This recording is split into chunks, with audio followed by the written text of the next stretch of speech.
राजस्थान चुनाव 2023 में कांग्रेस की जो पटकनी हुई वो शायद नहीं होती अगर मुख्यमंत्री गहलोत अपने सबसे निकटतम सलाहकारों की भी मान लेते, कम से कम उन लोगों की मान लेते जो पग पग पर उनके साथ रहे हैं। और जब नहीं मानी तो ये पटकनी हुई। और इस बात को वैसे तो सब लोग जान रहे थे, लेकिन जब मुख्यमंत्री के सबसे करीब रहने वाले मुख्यमंत्री के ओएसडी ने, लोकेश शर्मा जी ने जब उस बात को उजागर किया, तब कहीं ना कहीं बहुत सारी चीज़ें और खुली। मेरे साथ इस वक्त मौजूद हैं खुद लोकेश शर्मा जी। सर, जिस तरीके से इन 5 सालों में आप हर कदम पर सीएम गहलोत के साथ रहे, लेकिन वो क्या वजह हो गई कि इतनी अहम इनपुट्स उन्होंने नहीं माने? जो आपने लिखे उस पोस्ट में वो बहुत अहम इनपुट्स थे, और थोड़ा बहुत भी राजनीति समझने जानने वाला जानता है कि उन पे काम किया जाता तो कांग्रेस आगे बढ़ जाती। तो क्या कांग्रेस को खत्म करके जिद मनवाना ये एक मोटिव था? देखिए, मैं जहाँ तक समझता हूँ, मैंने अपनी जिम्मेदारी और अपनी भूमिका का बखूबी निष्ठा के साथ निर्वहन किया। मैंने लगभग 6 महीने पहले मुख्यमंत्री जी को ये जानकारी दे दी थी कि ग्राउंड के सेंटिमेंट्स बिल्कुल अलग हैं। जो मतदाता है उसकी भावनाएं अलग हैं। मतदाता ने ये सोच लिया है कि मैं जो व्यक्ति अभी सिटिंग एमएलए है उसको आने वाले समय में अपना जनप्रतिनिधि नहीं चुनूंगा। तो जब इस तरह के फीडबैक्स ऑलरेडी उनको दिए जा चुके कि हमें 30 से 40 टिकट काटे जाने चाहिए, अगर हमने 30-40 टिकट नहीं काटे तो हम वापस ही अपनी सरकार की नहीं करवा पाएंगे, लेकिन पता नहीं क्यों उन सभी चीज़ों पे ध्यान नहीं दिया गया। मैं एक बड़ा उदाहरण आपको देना चाहता हूँ कि 6 महीने पहले मैंने बीकानेर पश्चिम से जो हमारे कैबिनेट मंत्री हैं बीडी कल्ला जी, उनके लिए विद फिगर्स कहा कि कल्ला जी 20,000 से ज़्यादा मतों से चुनाव हारेंगे, और परिणाम आप देख लीजिए 20,000 प्लस मतों से वो चुनाव हारे। तो ये जो तमाम बातें थी, क्योंकि मैंने ये फीडबैक कहाँ से कलेक्ट किए, मैंने पूरे प्रदेश भर में युवा संवाद कार्यक्रम आयोजित किए और लगभग 127 से ज़्यादा विधानसभा क्षेत्रों को मैंने कवर किया। हजारों यंगस्टर्स के साथ इंटरेक्शन प्रोग्राम हुए, लोकल लोगों के फीडबैक्स कलेक्ट किए, लोकल लोगों के सेंटिमेंट्स कलेक्ट किए। उसके बाद मैंने वो फीडबैक माननीय मुख्यमंत्री जी को दिया कि ये सिटिंग एमएलएस के खिलाफ एंटी इनकम्बेंसी है। जिस शब्द को लास्ट तक नकारते रहे, हर स्पीच में, हर बाइट में, मीडिया के सामने, हर जगह ये कहा गया कि एंटी इनकम्बेंसी नाम की चीज़ नहीं है। इस बात को मैं स्वीकार करता हूं कि एंटी इनकम्बेंसी मुख्यमंत्री जी के खिलाफ नहीं थी, सरकार के खिलाफ नहीं थी, लेकिन स्थानीय जो जनप्रतिनिधि हैं, स्थानीय जो सिटिंग विधायक हैं, उसके खिलाफ एंटी इनकम्बेंसी थी। और वो परिणामों में आपको परिलक्षित होता हुआ दिखाई दे रहा है कि मंत्रियों में से क्या हाल हुआ है। मंत्रियों की हार कोई छोटी मोटी हार है क्या?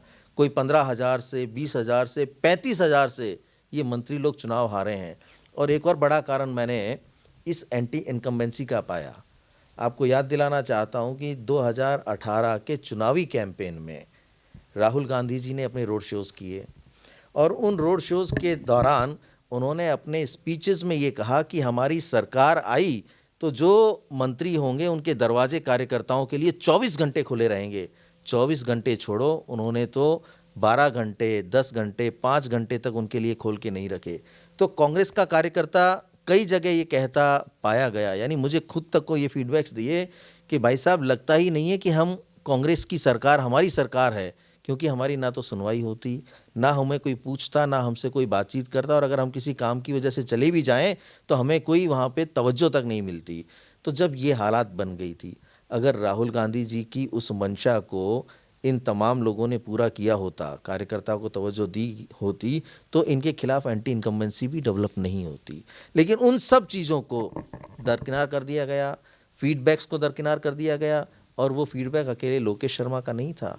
इस राजस्थान में जितनी भी एजेंसीज़ ने सर्वे किया, चाहे वो एआईसीसी की तरफ से करवाया गया हो, पीसीसी की तरफ से करवाया गया हो, या आप जैसे हमारे पत्रकार साथियों ने इंडिपेंडेंट रूप से जो सर्वेज़ किए होंगे, मोस्टली सर्वेज़ की रिपोर्ट्स यही थी कि आपके सिटिंग एमएलएस के आप टिकट काट दीजिए, ये चेहरों को बदल दीजिए, आपकी सरकार में वापसी सुनिश्चित है। लेकिन अब पता नहीं क्या कारण रहे कि वो बातें नहीं सुनी गई। सर, कहीं ना कहीं मुख्यमंत्री गहलोत, पूर्व मुख्यमंत्री गहलोत को ये माना जाता था कि पॉलिटिकल गणित उनको सबसे अच्छी आती है, पॉलिटिकल स्ट्रैटेजी उनको सबसे अच्छी आती है। लेकिन क्या वो मजबूरियां थी कि अपने यसमैन को ही लाना है, और चाहे वो कितनी भी एंटी इनकम्बेंसी हो, कितने भी उनके खिलाफ माहौल हो, बहुत लोगों के खिलाफ माहौल बहुत ज़्यादा था, उन्हीं को लाना है। यहाँ तक कि आप जब पूरे 5 साल रहे, आपने वो भी टेन्योर देखा है जब बिरला सभागार में मुख्यमंत्री जी खुद पूछते हैं कि क्या ट्रांसफ़र में पैसे लिए जा रहे हैं, टीचर्स कह रहे हैं हाँ, और आप और एलिवेट कर रहे हैं उस आदमी को, और पीसीसी चीफ बना रहे हैं, या पीसीसी चीफ आपने रहने दिया है, उनको हटा नहीं रहे। तो ये सारी चीज़ें क्यों नहीं पता चल रही? मुझे लगता है कहीं ना कहीं असुरक्षा की भावना थी। ये लगता था कि जो यसमैन हैं वो सिर्फ मेरे ही साथ खड़े रहेंगे। तो अगर मैं इसे दूसरे तरीके से कहूँ तो नुकसान पार्टी का हुआ ना। आपको पार्टी ने, आला कमान ने 3 बार राजस्थान प्रदेश का मुख्यमंत्री बनने का सौभाग्य दिया। किसके हिस्से में आता है ऐसा कि आपको तीसरी बार इस प्रदेश की सेवा करने का अवसर मिला? मैं सिर्फ ये जानना चाहता हूँ कि मुख्यमंत्री जी ने इतना पार्टी से लिया, उनको 3 बार मुख्यमंत्री बनाया, उनकी देन क्या रही पार्टी को? क्या कभी उनके रहते हम सरकार में वापसी करवा पाए? तो किसी भी लीडर को तब ज़्यादा महत्वपूर्ण समझा जाता है कि अपने कार्यकाल के चलते वो दोबारा इस सरकार की वापसी करवा पाएँ। तो वो सब चीज़ें तो हो ही नहीं पाई। देन 21 सीटें, 65 सीटें, ये सब रही। लेकिन मैं आपसे यहाँ पर एक और अहम सवाल पूछना चाहता हूँ कि असुरक्षा की भावना की आपने बात की। 2 टूक सवाल। असुरक्षा क्या सचिन पायलट से? असुरक्षा क्या इस बात से कि ये लड़का कहीं मुझसे आगे ना निकल जाए?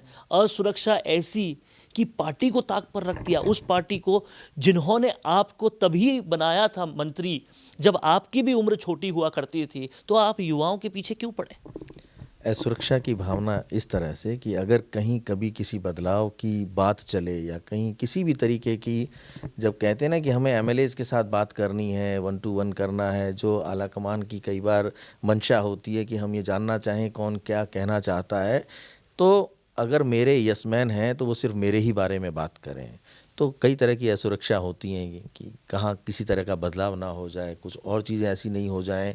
अगर राय मांगी जाए कि सब कुछ ठीक चल रहा है, तो जो हमारे यसमैन हैं वो हर बात के लिए कहें कि हाँ सब कुछ बहुत अच्छा चल रहा है। तो बहुत सारी चीज़ें होती हैं राजनीति में, लेकिन पार्टी को ताक पे रख के या उसके भविष्य को ताक पे रख के ऐसे फैसले नहीं लिए जाने चाहिए, ऐसा मेरा मानना है। देखिए, एकमात्र प्रदेश था राजस्थान जहां 100% कांग्रेस की सरकार की वापसी की संभावनाएं थी, और अगर हम समय रहते सही फैसले करते तो निश्चित तौर पर आज मैं आपसे सरकार बनने के बाद बात कर रहा होता। क्या उन सही फैसलों में आप एज अ सलाहकार सचिन पायलट को कहाँ मानते हैं?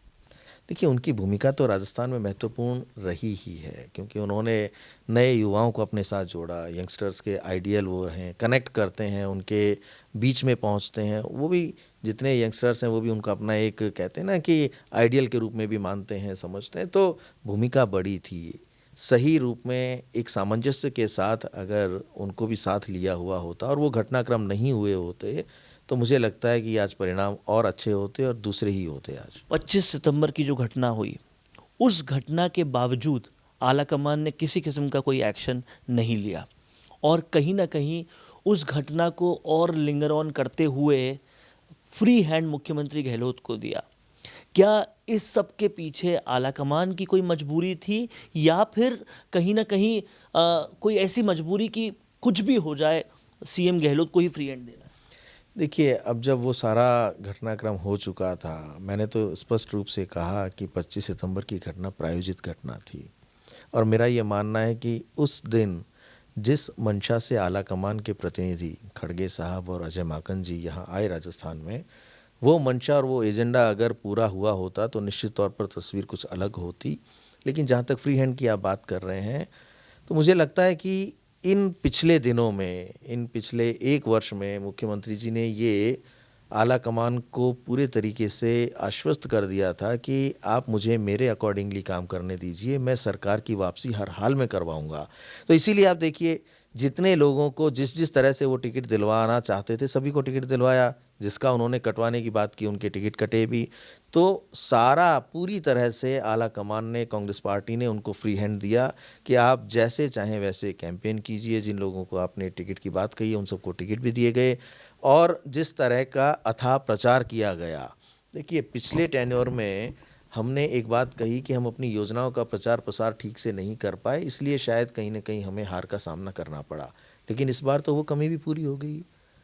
इतना अथाह प्रचार प्रसार होने के बावजूद, आपके जो पसंदीदा चेहरे थे उन्हीं को टिकट दिए जाने के बावजूद हम वापस अपनी सरकार नहीं बना पाए। और कारण स्पष्ट है कि समय रहते जो आपको फीडबैक्स मिले थे, अगर उन पे कदम उठाए जाते तो हम सरकार बना लेते। दूसरी एक और बड़ी बात है पवन जी, कि अपने आसपास ऐसे लोगों का जमघट क्रिएट कर लिया, खड़ा कर लिया, जो सच ना तो सुनना चाहते थे, ना सच को उन तक पहुंचने देना चाहते थे। बहुत से लोग हैं प्रदेश में जो आपको ये कहते हुए पाए जाएंगे, बड़े बड़े जो कांग्रेस के कद्दावर नेता रहे हैं, कांग्रेस के विभिन्न पदों पर रहे हैं, जिलों में जिनकी एक अच्छी पकड़ है, ऐसे बहुत से लोग आपको ये कहते पाए जाएंगे कि फलाने व्यक्ति ने हमें आज तक सीएम से मिलने तक नहीं दिया। तो ये जो गैप क्रिएट हुए, ये नेचुरल नहीं थे। मुख्यमंत्री जी का अपना एक ऑरा रहा है, उनका एक अलग तरीके का व्यक्तित्व रहा है। पिछले 2 टेन्योर में आप देखेंगे कि उनकी सहजता और शालीनता जो है, सौम्यता और बहुत इजी कोई एक्सेसिबिलिटी, भी मिल सकता है। कोई भी उनकी मिल सकता है। बर्थडेज मैंने देखी है, घर पर इतने सारे लोग आते थे, वो इजीली सबसे मिलते थे। ये टेन्योर में सब कुछ वो ख़त्म होता दिखाई दिया। ये बात आप बिल्कुल ठीक कह रहे हैं। लेकिन जब आप ये कहते हैं कि आलाकमान ने उनको फ्री हैंड दे दिया, तो फ्री हैंड देना एक चीज़ होती है, इंसल्ट करना दूसरी। 25 सितंबर को ही केवल इंसल्ट नहीं हुई, जब प्रचार प्रसार हुआ तो कई पोस्टर्स में सिंबल ही नहीं थे, कई पोस्टर्स में और कोई था ही नहीं, जैसे संगठन तो है ही नहीं और कोई है ही नहीं। उसके बावजूद इंसल्ट की घटना नंबर 3 ये भी थी कि जब ऊपर से मना कर दिया गया कि शांति धारीवाल को टिकट नहीं देना है, उसके बावजूद, मतलब सोनिया गांधी के मना करने के बावजूद आपने उनको भी टिकट दिया। बार बार इंसल्ट हुई और आलाकमान कुछ नहीं कर पाई। देखिए, अब तो आलाकमान बहुत सारी चीज़ें मुझे लगता है कि वो देख चुके हैं, उन तक ये सब कुछ पहुंच चुका है। और मेरा भी मंतव्य यही था, जो सार्वजनिक पटल पे मैंने जिन परिस्थितियों और स्थितियों का जिक्र किया, वो किसी के ऊपर आरोप नहीं है वरुण जी। सीधे तौर पर अगर कोई ये कहे कि आपने उनके ऊपर आरोप लगा दिया, वो आरोप नहीं, वो उन परिस्थितियों का जिक्र है जिनकी वजह से हम चुनाव हारे हैं। और समय रहते अभी भी अगर सुधारात्मक कदम नहीं उठाए गए तो जो आने वाली चुनौती हमारे सामने खड़ी है लोकसभा चुनाव की, उसमें हम परफॉर्म नहीं कर पाएंगे। तो बदलाव की आवश्यकता है, नौजवान और नए लोगों को आगे लाने की आवश्यकता है। जो युवा जोश है, जो कुछ करने का जज्बा रखता है, उन लोगों को आगे लाया जाना अति आवश्यक है, ताकि भविष्य की चुनौतियों का सामना कांग्रेस पार्टी डटकर मजबूती के साथ कर सके। ये मेरी भावना है विशेषकर, कि अब तो परिवर्तन हो। अगर उसी ढर्रे पे चलेंगे तो नेचुरल सी बात है कि परिणाम वही ढाक के 3 पात होने वाले हैं। तो अब बदलाव करें, आला कमान भी मेरी बातों को सुने और इस बात को इस तरह से ना लें कि मैंने किसी के ऊपर आरोप लगाया है या मैं कांग्रेस पार्टी का कहीं कोई नुकसान कर रहा हूं। मैं कांग्रेसी था, कांग्रेसी हूं और कांग्रेसी ही रहूंगा। ये कहीं ना कहीं समझना पड़ेगा, आलाकमान को इस बात को प्रॉपर तरीके से समझना पड़ेगा कि ना तो सचिन पायलट जब अनशन कर रहे थे या फिर संघर्ष यात्रा कर रहे थे और उसकी वजह से जो कहने की कोशिश कर रहे थे वो विरोध था, और ना आप जो कह रहे हैं वो विरोध है। ये कहीं ना कहीं कांग्रेस पार्टी को सही दिशा देने की कोशिश है। लेकिन क्या वजह है, मैं इन 5 सालों में आपके एनालिसिस से पूछना चाह रहा हूँ, क्या वजह है कि प्रशांत किशोर की प्रेजेंटेशन को, आपके युवा संवाद के फीडबैक को, सर्वेस की रिपोर्ट को, सचिन पायलट के बार बार कहने पे कि भाई अब दे दो इनको मुआवजा जिनका पेपर लीक की वजह से नुकसान हुआ है, और पब्लिकली ये कहना कि ये बेमानी मांग है, ये सब करने की वजह क्या केवल वो जिद थी कि आप सरकार बचाने के वक्त जो होटलों में आपके साथ गए थे उनको बचाना है, और अगर ऐसा होता तो वो मैनेजमेंट तो सबसे ज़्यादा आपने किया था? देखिए, जब हम सरकार में होते हैं तो मैंने ये दोनों तीनों बार महसूस किया है कि विपक्ष के समय मुख्यमंत्री जी का जो सिस्टम होता है वो अलग होता है। उस वक्त वो पॉलिटिकल लोगों की बात सुनते हैं, उनको पूरा ये अवसर देते हैं, जो भी वो कहना चाहते हैं, जिस रूप में भी वो सलाह देते हैं या सजेशंस देते हैं कि उनको माना जाता है। लेकिन जैसे ही सरकार आती है, मुख्यमंत्री बनते हैं, तो वो ऐसे सरकारी अधिकारियों से घिर जाते हैं अपनी चारों तरफ, जो सिर्फ और सिर्फ प्रशंसा करते हैं और हर चीज़ को बताते हैं कि हम सही कर रहे हैं, आपका किया हुआ हर काम बहुत अच्छा चल रहा है। तो जब ये सारी चीज़ें होंगी, असली फीडबैक, ग्राउंड की रिपोर्ट्स, और कहते हैं ना कि जब तक आलोचना नहीं हो, प्रशंसा करने वाले तो हज़ारों लोग होते हैं, लेकिन अगर आलोचना करने वाला कोई व्यक्ति आपके सामने बैठकर सच बोलने की हिम्मत कर रहा है, ऐसे आलोचक को भी आपको सुनना चाहिए, समय देना चाहिए, ताकि समय रहते सुधारात्मक कदम उठाए जा सकें। तो ये जो घेराबंदी है, चाहे वो सरकारी कर्मचारियों की हो, सरकारी अधिकारियों की हो, या उनके पसंदीदा 2-3-4 चेहरों की हो, वो कभी ये नहीं चाहते कि मुख्यमंत्री जी तक सही रिपोर्ट पहुंचे। यही कारण रहते हैं कि उनको ये पता ही नहीं लग पाता कि वास्तविकता क्या है। 5 लोग दिन भर ये कहते रहेंगे कि आपकी सीट्स 156 से शुरू हो रही हैं, 120 से शुरू हो रही हैं, तो 156 का मिशन लेके चलने का दावा करने वाले हमारे मुख्यमंत्री जी अब खुद ही इस बात का एनालिसिस करें, है ना। मेरे लिए वो सम्माननीय थे, हैं और जीवन भर रहेंगे। लेकिन मैं यहाँ इस मंच के माध्यम से, आपके इस राजस्थान संवाद के माध्यम से ये ज़रूर बताना चाहूँगा कि अब वो स्वयं भी एनालिसिस करें कि जो चीज़ें उनको बताई जाती थी उनके आसपास के लोगों द्वारा, उनके चहेते अधिकारियों द्वारा और हमारे द्वारा, उनमें सच्चाई किन किन चीज़ों में रही। तो जब ये एनालिसिस होगा और अब पार्टी भी इस तरफ आगे बढ़े कि हम नए लोगों को आगे लाएं, ताकि अब जो आने वाली चुनौतियां हैं उनका हम मजबूती से सामना कर पाएँ। एक आखिरी सवाल सर मैं आपसे पूछूंगा। हमने मुख्यमंत्री गहलोत को हर टेन्योर में देखा है, उनकी सरलता, सौम्यता जो पिछले 2 टेन्योर में थी, उसके अलावा एक बड़ी चीज़ कहीं ना कहीं भ्रष्टाचार का वो स्तंभ नहीं दिखा था तब तक। लेकिन इस बार ट्रांसफरों में खुली छूट से लेकर पेपर लीक जैसी घटनाएं हो रही है, फिर भी आप कुछ नहीं कह रहे। एसओजी में दिव्या मित्तल कह रही है कि ऊपर तक पैसा पहुंचाना पड़ता है, हर जगह हद हो गई थी। तो क्या लगा ये ऑर्बिट शिफ्ट का, इतने बड़े ऑर्बिट शिफ्ट का क्या कारण रहा? कुछ तो मजबूरियां रही होंगी, राजनीतिक मजबूरियां होती हैं, प्रशासनिक मजबूरियां होती हैं। उन सभी के तहत मुझे लगता है कि मुख्यमंत्री जी बहुत बोल्ड फैसले नहीं ले पाए। जो फर्स्ट उनका टेन्योर था, मुझे लगता है कि वो उनकी उस बोल्डनेस के लिए जाना जाता है कि तमाम कर्मचारी समय पर आके अपना अंगूठा लगा देते थे कि अटेंडेंस हो गई है। वो उनकी बोल्डनेस का परिचायक था। तो जो उनका एक व्यक्तित्व पहले टेन्योर में था, उससे वो थोड़े से सरल हुए द्वितीय टेन्योर में, जो उनका दूसरा कार्यकाल था।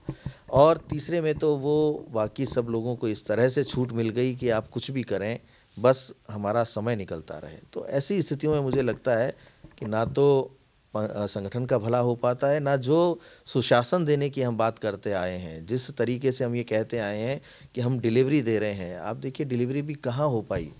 अगर हम योजनाओं की भी बात करें तो अगर डिलीवरी बहुत अच्छे से हो जाती तो शायद और ज़्यादा अच्छे परिणाम आते।